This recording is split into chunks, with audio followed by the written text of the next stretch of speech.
Today we're going to talk about some of the issues with programming development. For some reason, the issue of static members and static methods was stuck in this chapter. So those are important to understand as far as Java goes, and so it's in there. I'm not entirely sure why, but it is. And then class relationships. That's where this whole object-oriented stuff starts to really come into focus, hopefully. One of the things about Java is that it does I think, a good job of implementing the kinds of relatively abstract concepts that object-oriented design was about. There are a number of different object-oriented programming languages out there. At the time Java was developed, the predominant one was something called C++, and that's still a very important language particularly when it comes to game development, and there are reasons for that. However, within a few years, Java overtook C++ as the predominant object-oriented language of choice, and that remains more or less to this day. So you have to ask yourself why. So if C++ was so wonderful, why did this kind of upstart Java thing come along and basically take over in that particular milieu? So I'm not going to answer that, but but if you just think about what that means. Java came along, it was slower, but it ran on, at the time, it ran on all the different operating systems that were out there. Today, that's not such a big deal because you have pretty much every language these days is going to run on everything. So and then particularly things like JavaScript, which runs in the browser, which means if you have a browser which supports JavaScript, which all of them do, then you're in business. So today, it's less of a big deal. Regardless, Java remains the language of choice for most developers when it comes to implementing particularly object-oriented types of designs.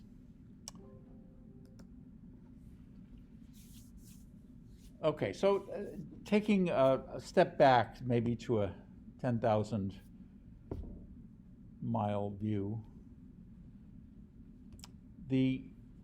when we create everything we run on the computer is some software that some programmer wrote. And that's an important perspective that one develops when you start actually coding, because everything that a piece of software does is something that ultimately some programmer implemented. But taking a step back from that, when it comes to developing a program, and particularly in the context of moves, much of the programs that we're interested in are some kind of simulation. Whether that simulation is for something like training or a virtual environment, or the more abstract kinds of simulations that you're going to hear from me next quarter, at least if you stick around for that, which don't have a choice. Yeah, I mean, yeah. So it's We'll be here. yeah. There's always that. So, but and the point is that these don't just come from some guy sitting in his basement just coding, just typing away. The four basic steps are to first establish the requirements. So, like, why should resources be spent on developing some new piece of software? Well, that's typically because there's some gap in terms of what the capabilities of the current ones are and what is needed. What are the specifics of that? Again, those depend very much on the application. So, but the idea is that you have requirements, you design, and then you start coding. So you don't just sort of sit down and start typing in code. Before that, a lot of effort goes into figuring out, okay, what it is that we're trying to accomplish here. And then this last step is something which, in this course, we're not going to do full justice to.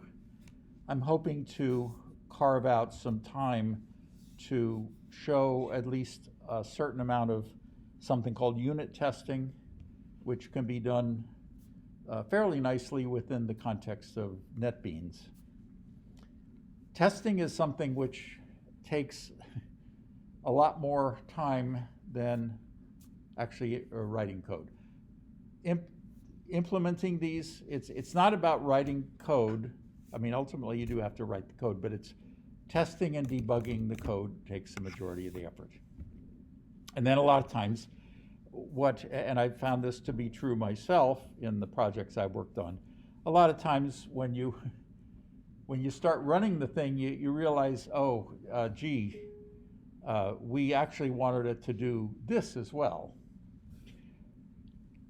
Usually that doesn't come from me, that comes from the users. So in pretty much every project that I've worked on, there's been sort of we go through the steps, and then when they get the program, they go, okay, this does everything that we wanted it to, but having run it, we realized that there are more things we wanted to do. So then the whole process starts again. And with a couple of my current projects, I'm in the middle of all that. So, okay, so requirements. The idea is that here you want to specify what you want it to do, not how you want to do it, and that's kind of important. And that's also, that in itself is an iterative process. What do you want this thing to do? This can be challenging. And while important is, we're not going to get into how to develop these, but just know that they're there. Okay, now design, now once you have the requirement, you say, okay, now how are we going to do this?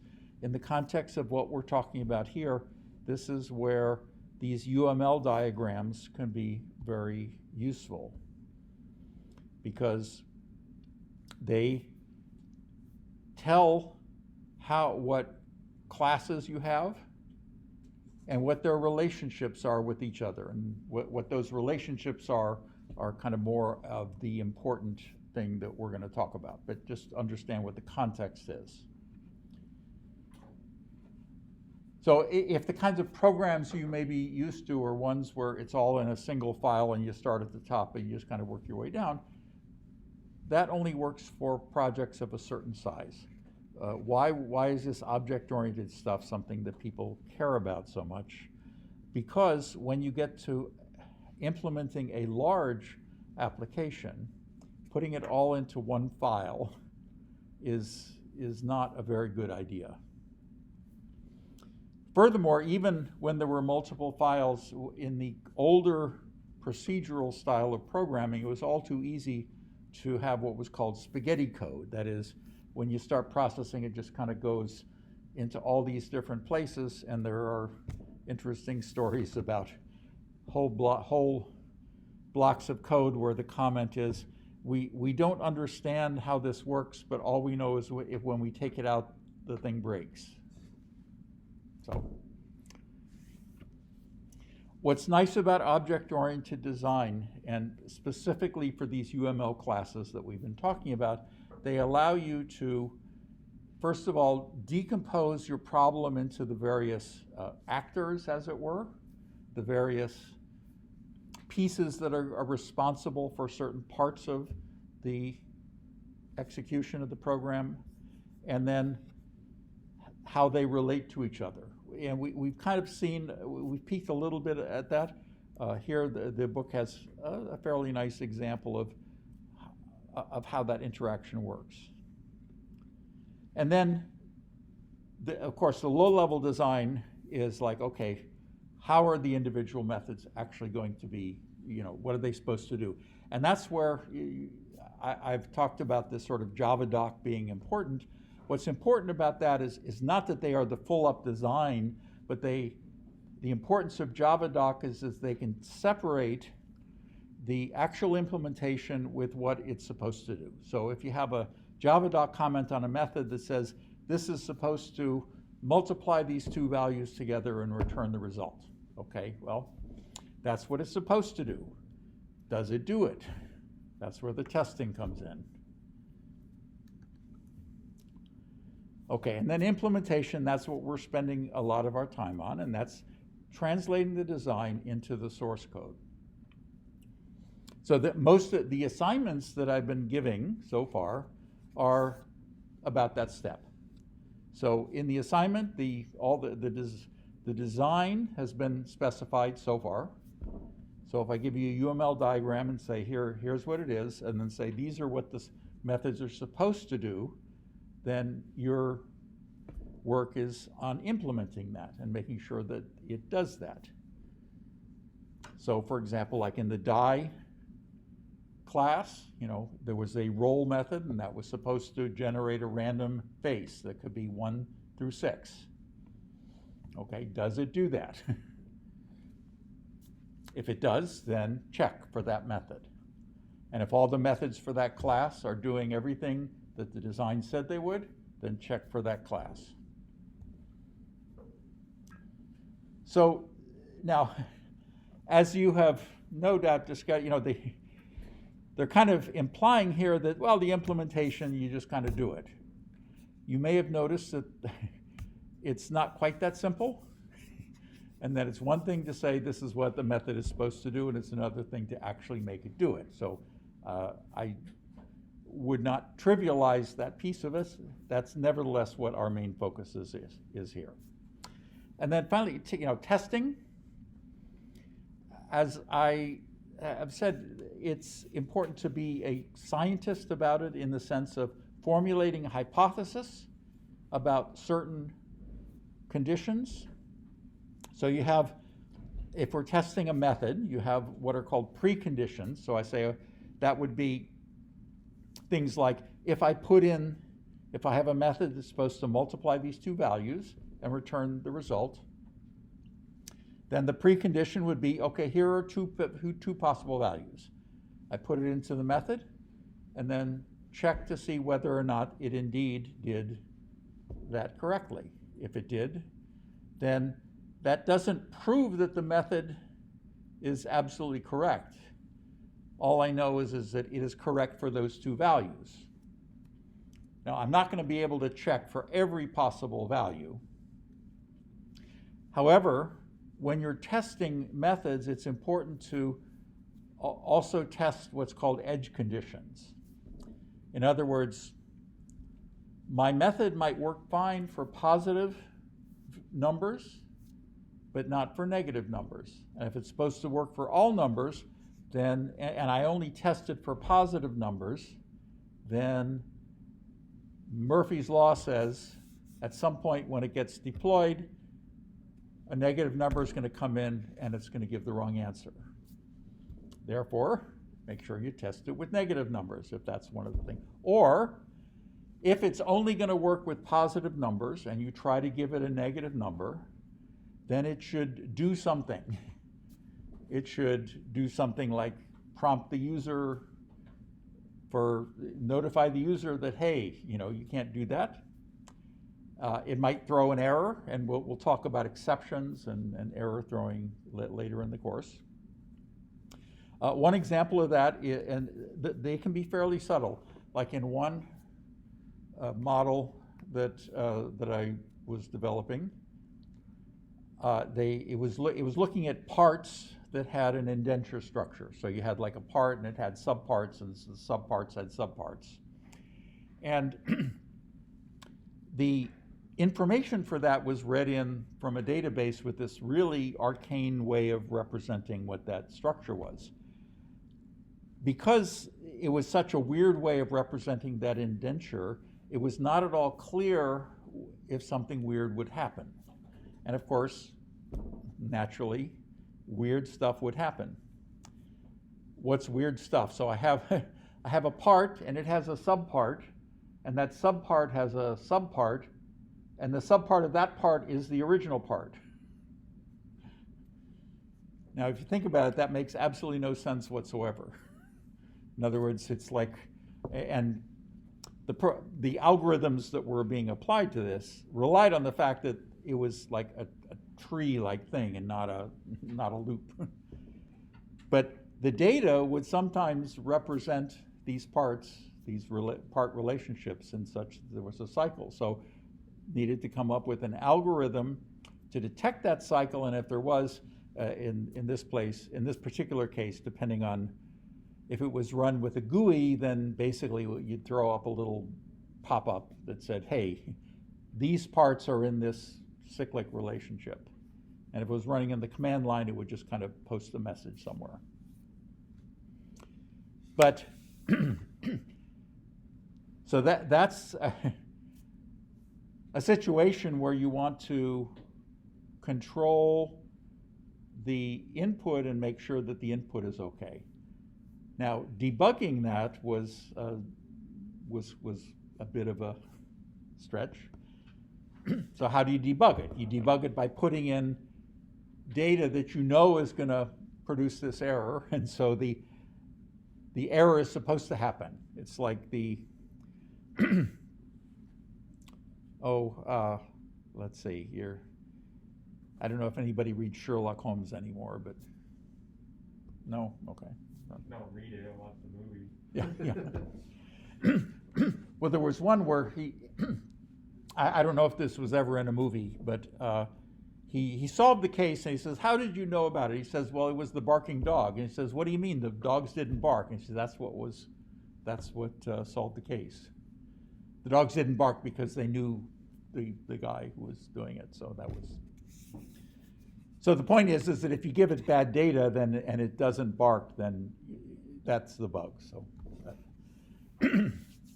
okay, so most of what we're going to focus on here is, and most of what I'm going to make you do are situations where I give you the design already and you implement it. That's obviously a key part of it. You can have the most wonderful design in the world, but if you don't actually implement it, then it's kind of useless. It's a nice, pretty picture. I mean, having said that, why do we kind of torture you with actually writing code? Some of you actually will be writing code at some point, because I know graduates of this program that actually do that. Some don't. But even if you don't, the chances are you will be working with someone who does. Often this is a contractor who's responsible for this. Now, part of the problem with that is that if you don't have any way of gauging whether or not code is working properly, that is down to looking at the code or looking and saying, what does this method do, and prove to me that this method is actually working, then you're in a situation where you can be kind of sold a pig in a poke, as it were, where the person developing it says, oh yeah, it does that. And if you don't have any good way of identifying whether or not indeed is the case. But nevertheless, because of the situation with modeling and simulation, it's still very much a cutting edge type of thing. And a lot of times and what keeps me in business, and certainly many of my colleagues, is that a lot of the models off the shelf aren't doing what people want. And so if you have stuff that isn't doing what you want, then you need to develop new stuff. Okay, so I did these classes and objects, and one rule of thumb, which mostly holds, is that objects are nouns, and the services that they provide are verbs. So this is kind of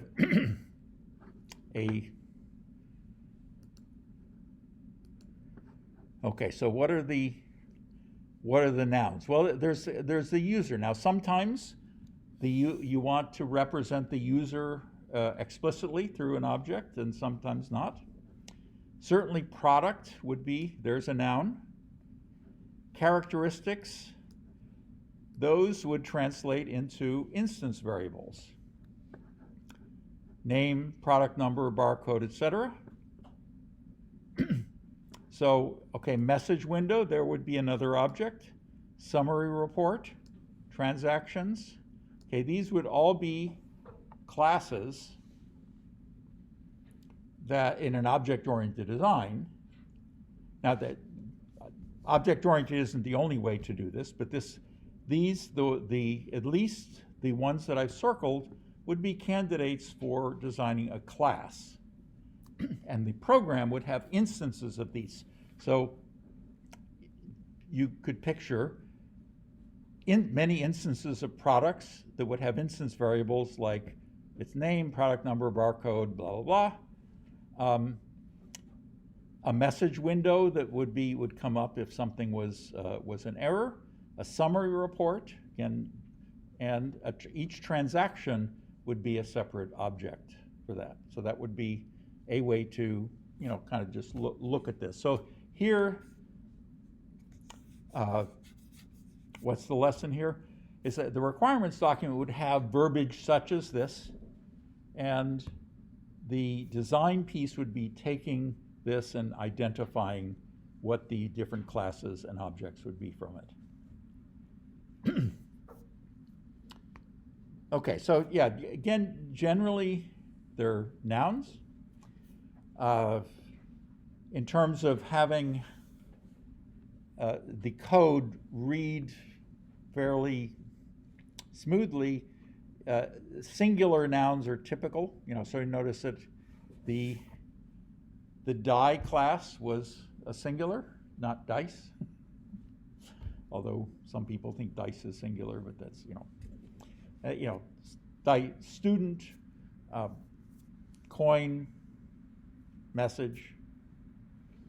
So the idea is that there would be typically many instances of each of these, but the class itself would be singular, typically.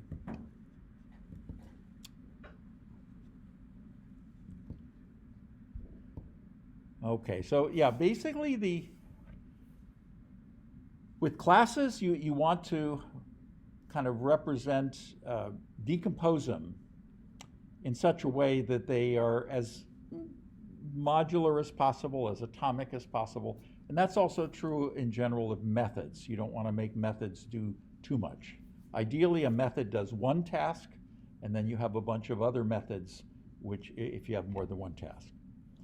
So if a class gets to be too complex, then you typically want to decompose it into smaller classes. So for example, what's the proper amount of detail? Well, the choices are typically between having different classes to represent different types of things, or to have one class that distinguishes the different types through its instance variables. And you can't really say anything like that in general. This is a good use case in a sense, because in fact, if you're kind of modeling appliances in the house, for example, one approach would be to have a separate class for each possible appliance.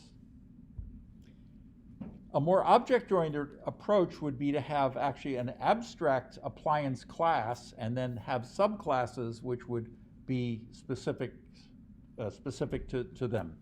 And the reason for that is that if you think of different appliances, okay, so you have like washers and dryers and toasters and microwaves. And so you generally don't want to put your toast in the washing machine. And you don't want to put your laundry in the toaster or the microwave, although I think some people do, but they're not going to get very clean there. So the point is, however, there are things that each of these appliances have in common. And so the object-oriented design will typically be to take all of the common attributes and tasks that these would do and put them into one class, like a general appliance. So for example, have a Boolean that says whether it's on or off, like every appliance would have one of those, presumably. So that would be something that everyone shares. However, make toast would be a method that only the toaster would have, or clean whites would be something that only the washing machine would have. So in a little while, we'll start talking about how to do that. It involves something called inheritance, which is a very powerful approach of object-oriented design. So assigning responsibilities, again, verbs for methods, and the overall process is to talk about what they're responsible for. So like with the appliances, you would think, okay, what are all the things that a toaster does, in addition to all the things that it shares with all the other appliances? So and how detailed do you want to make that? Again, that typically gets back to what is the purpose of all this. So if you want to, you might have like a setting that says how dark you want to make it. And then it would have like the on, the off, and then whether or not, what do you want to say, what kind of bread is in there? Is it a bagel? Things like that. If you look at, like on my toaster, they have a number of different buttons that kind of have different characteristics. If I'm modeling that, I would have to have things like that for each of the buttons are either engaged or not engaged. So I could represent those as Booleans to say whether or not this particular button is pressed. But those would be specific for the toaster and would not apply to, say, the washer.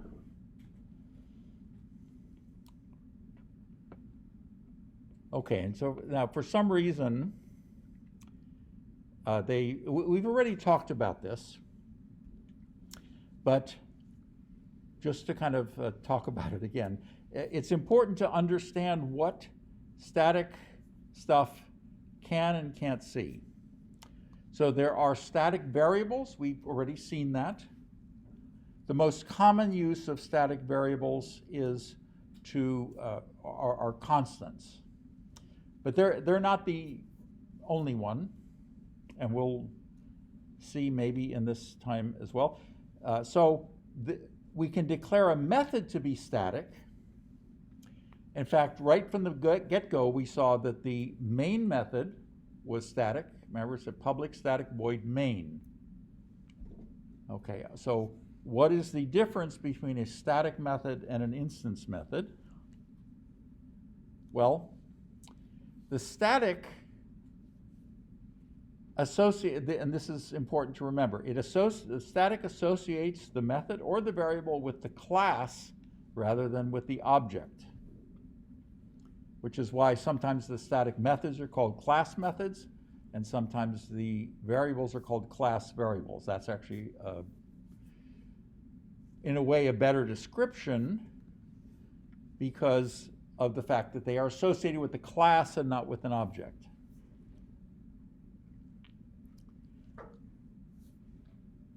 With variables, the thing to understand is that for an instance variable, there's one copy for each instance of that class. Each object has its own copy of the instance variables. And we've already seen that, but maybe not pointed it out explicitly.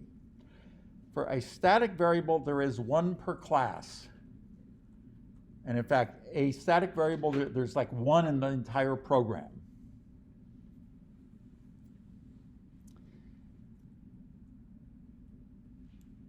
Now, who can see what is kind of the important thing here?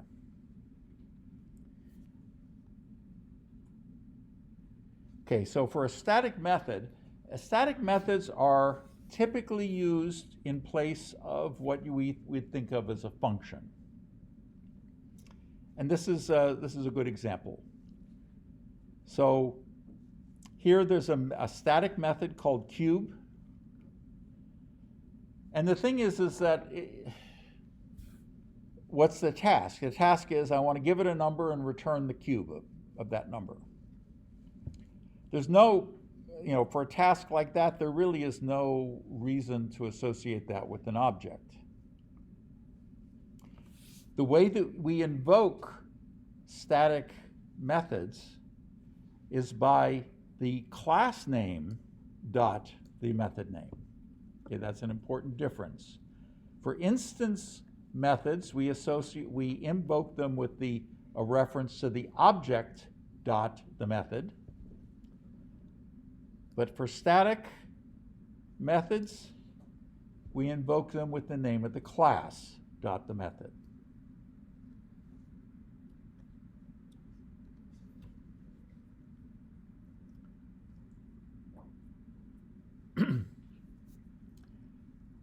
Okay, so the thing, this is something else that can cause confusion.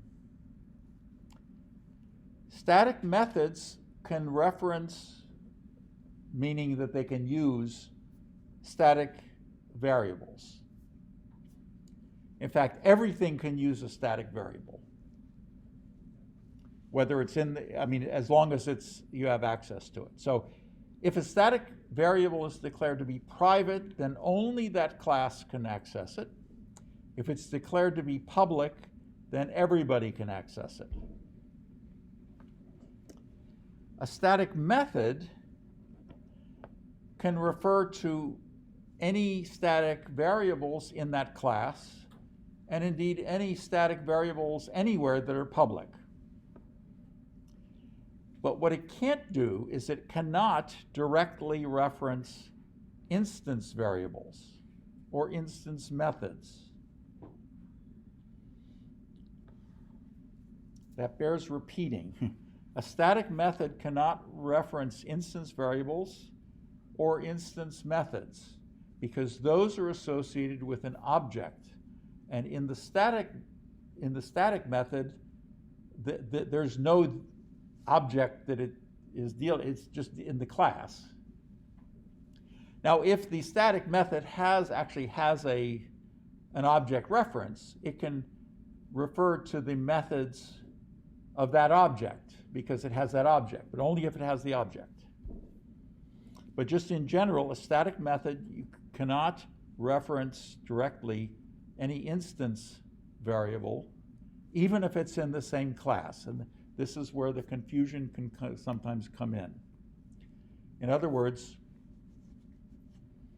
you have this method, and it's right there, and you have an instance variable in the same class, and it's right there, and you try to refer to that instance variable from the static method, and Java says, no, you can't do that. So that in a sense, it's like you're saying, well, why not? It's right there. I see it right there.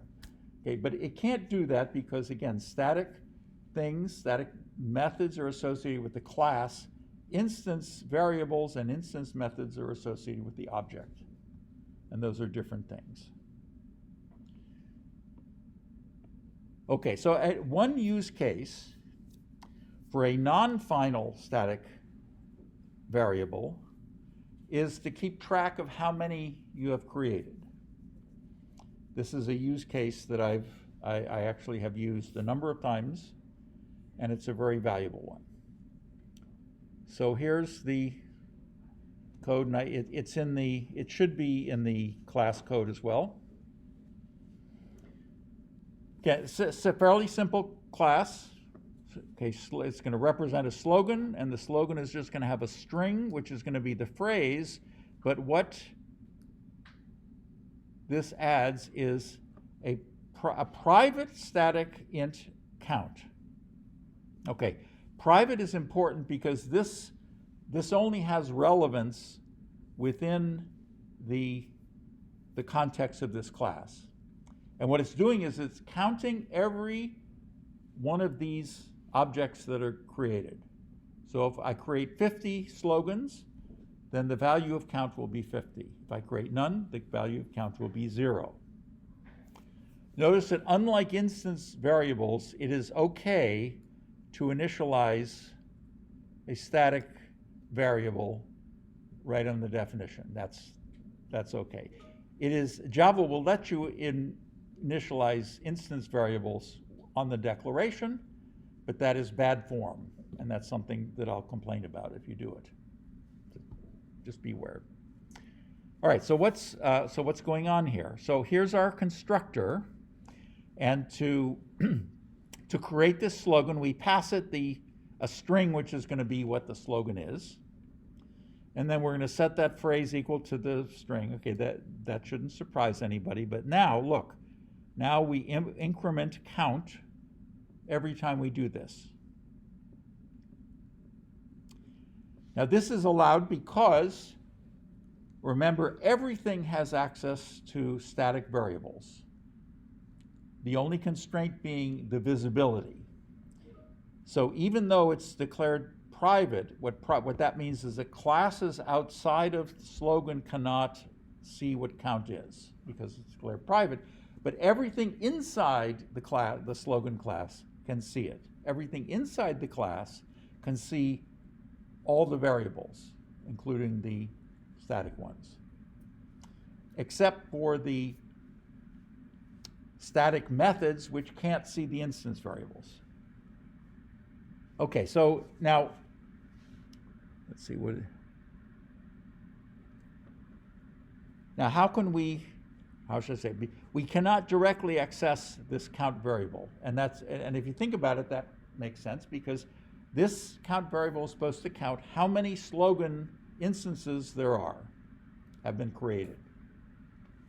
If I allow access to, if I make this public, then that means that anybody, anywhere in the program can go in and change its value, unless I make it final.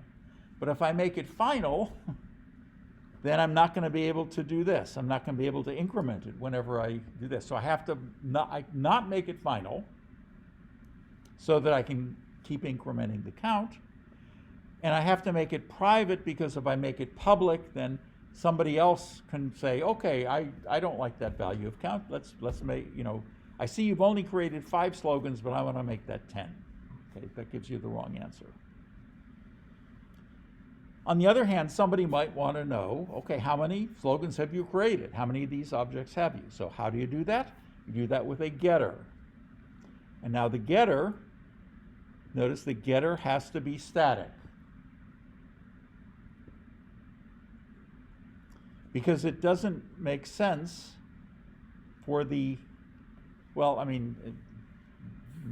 it does, but generally the getters for static variables are also declared to be static as well.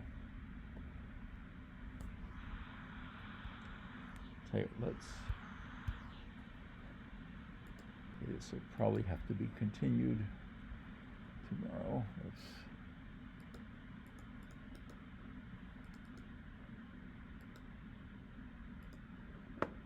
Okay, so here's where it's in the class code. And you see it's pretty much this.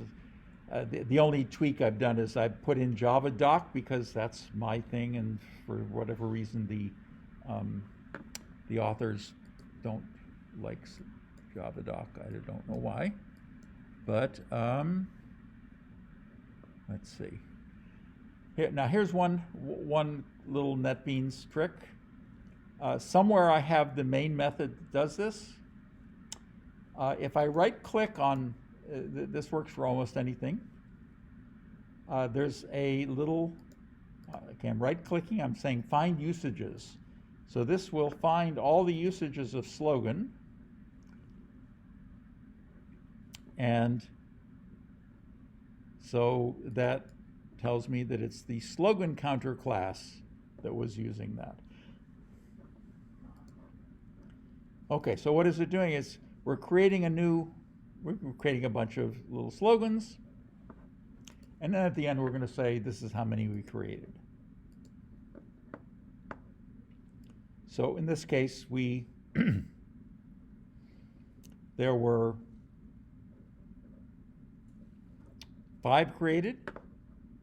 Now notice that how we have referenced the getter for this. Again, a static method So we reference it using the name of the class dot get whatever. And see, what's powerful about this now is that this is going to be true regardless of how many we make. So if I want a new one,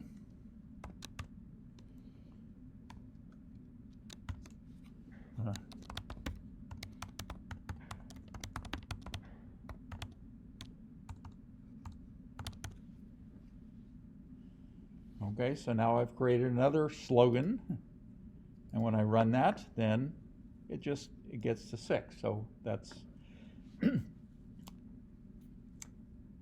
okay. Now the book also, they slipped in one little thing here, which in theory you should be able to figure out, but it nevertheless requires kind of putting some other stuff together. Here we've created, in this case now, 6 of these objects, but we've all assigned them to the same variable. Now, notice Java's not complaining about that. So do you understand what is going on here? So first, we just declare obj to be a slogan. Okay, that's all that does. It's not even it's not what's called an executable statement. It's simply a declaration statement. So this actually does it. All this does is this creates this variable, and at this point, what is the value of this variable? Null, or whatever the default value. Exactly. At this point, it is null. Okay, so now here we assign it to this slogan, and then here we assign it to this slogan, and then we just keep assigning it to new slogans. So what were the choices? The choices were to create a new slogan object for each one, object reference for each one.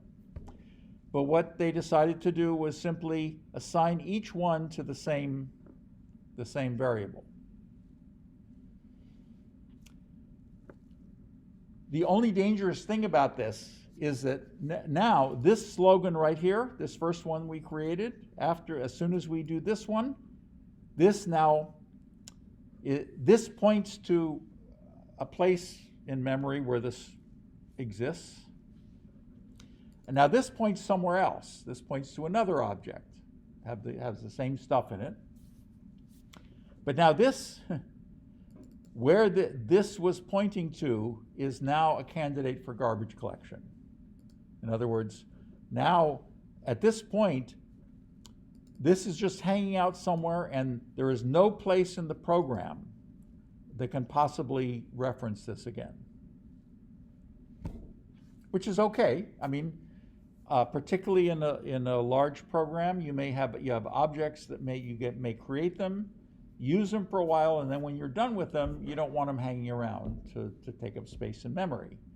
So what's going to happen is that by the time you get to here, all these first slogan objects that were created are now candidates for garbage collection. Meaning that the Java can figure out, at this point, there is no way that, for example, this object can ever be referenced again, because there's no variable that refers to it. It's all been overwritten.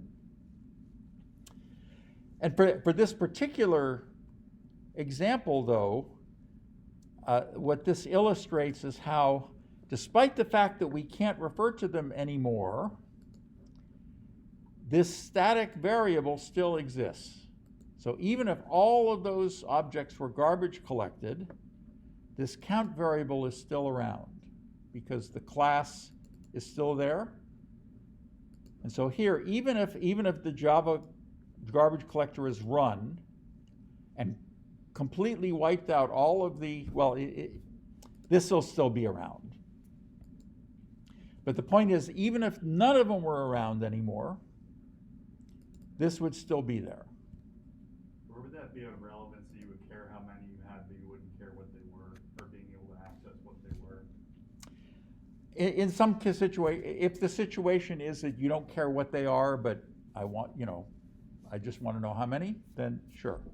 But you raise a really good point, which is, what if I wanted to keep those around? You can make another object or an array of like a trash bin of those, and that's part of the method where you just put them in the trash. Well, yeah, not so much the trash as here's another.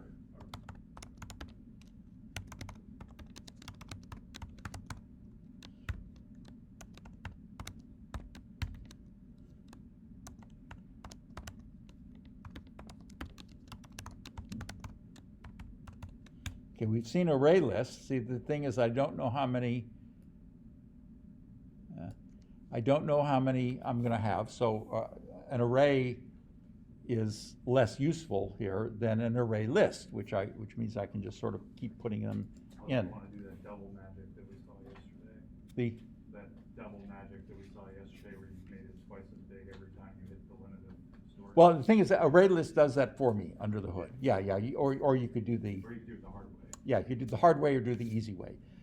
This is, yeah. I mean, I'm glad you raised it, because this gets to there's a programmer virtue called laziness, and laziness is a virtue because laziness says I want to do the easiest thing to get the job done.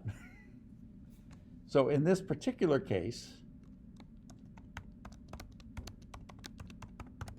remember that this variable refers to this particular object, and so when I add that,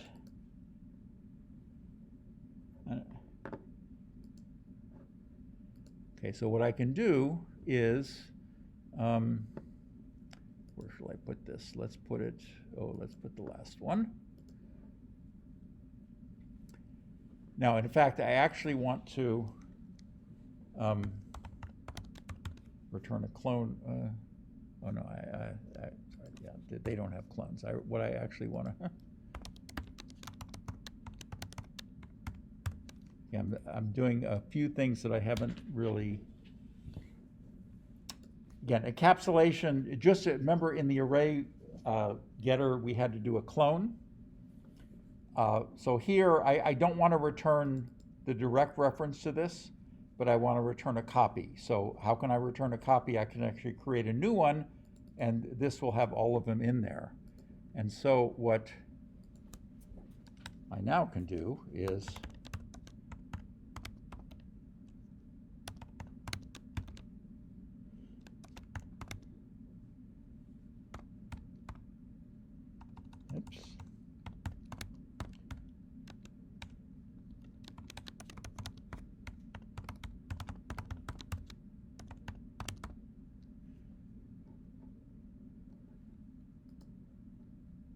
slogan, and then